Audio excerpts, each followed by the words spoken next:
I've been printing fossils lately. Ammonites, sabertooths, even a full pteranodon skeleton. But in this video, I want to show you how I go about painting them.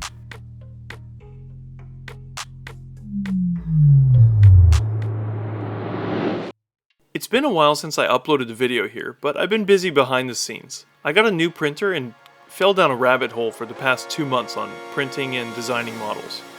This Mad Max style car is available on my Cults 3D page, and I made some new wheels and tires. I actually printed one of these at 300% scale on my FDM printer.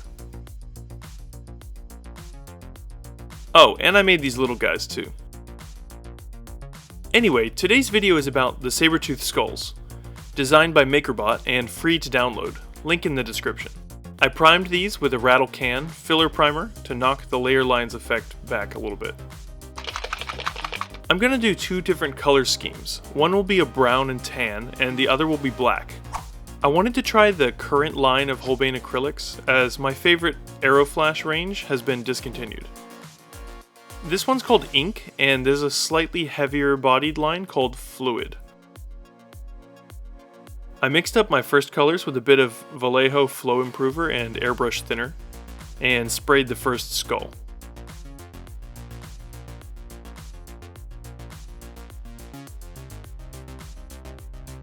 After adding in a bit more burnt sienna, I added some shading. Next was the black, and I'm thoroughly satisfied with this paint from Holbein. Very thin, but very opaque. I blotted off some of the black to make a more mottled appearance after adding some burnt sienna.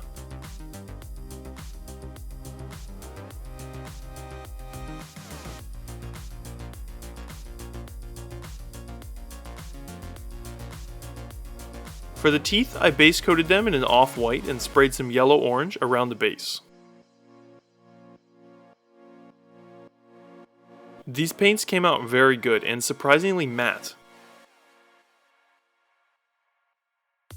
On to the wash. I was worried about making the wash too strong in case it ended up emphasizing the layer lines from the 3D printing process, but it was fine. The important thing is to always dab away the excess wash with a paper towel or tissue. It can get messy.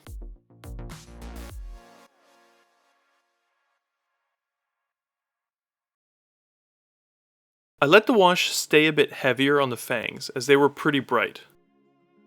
I mixed up some white and beige for the base color of the teeth and painted them all on both skulls, staying away from the very base of the teeth to let my shading show through.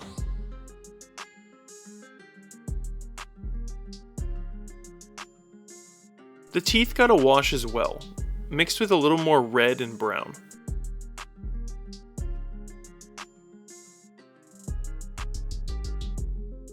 And the fangs got a wash that had some yellow-orange mixed in. All the references I saw of these fossil specimens proved that they didn't brush very often.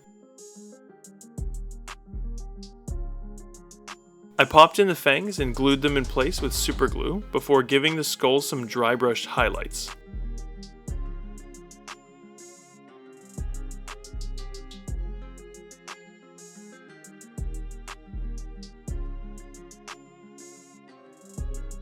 For the stands, I decided to make something more visually appealing than the 3D printed version that comes with the skull STL files.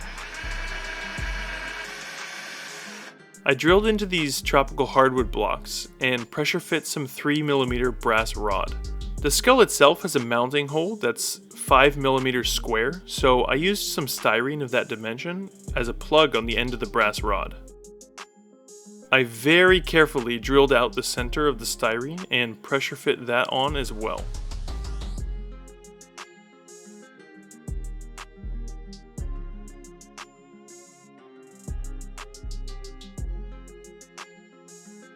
It's slightly loose, but it'll do. I also found these cool mini sanding blocks on Thingiverse. I ended up putting a gloss clear coat on the brown skull. It just didn't look right with the super matte finish. I think all 3 of these came out really great, but let me know which one is your favorite. Thanks to my awesome patrons for the support, even when things get busy. Go paint some fossils, and I'll see you on the next build.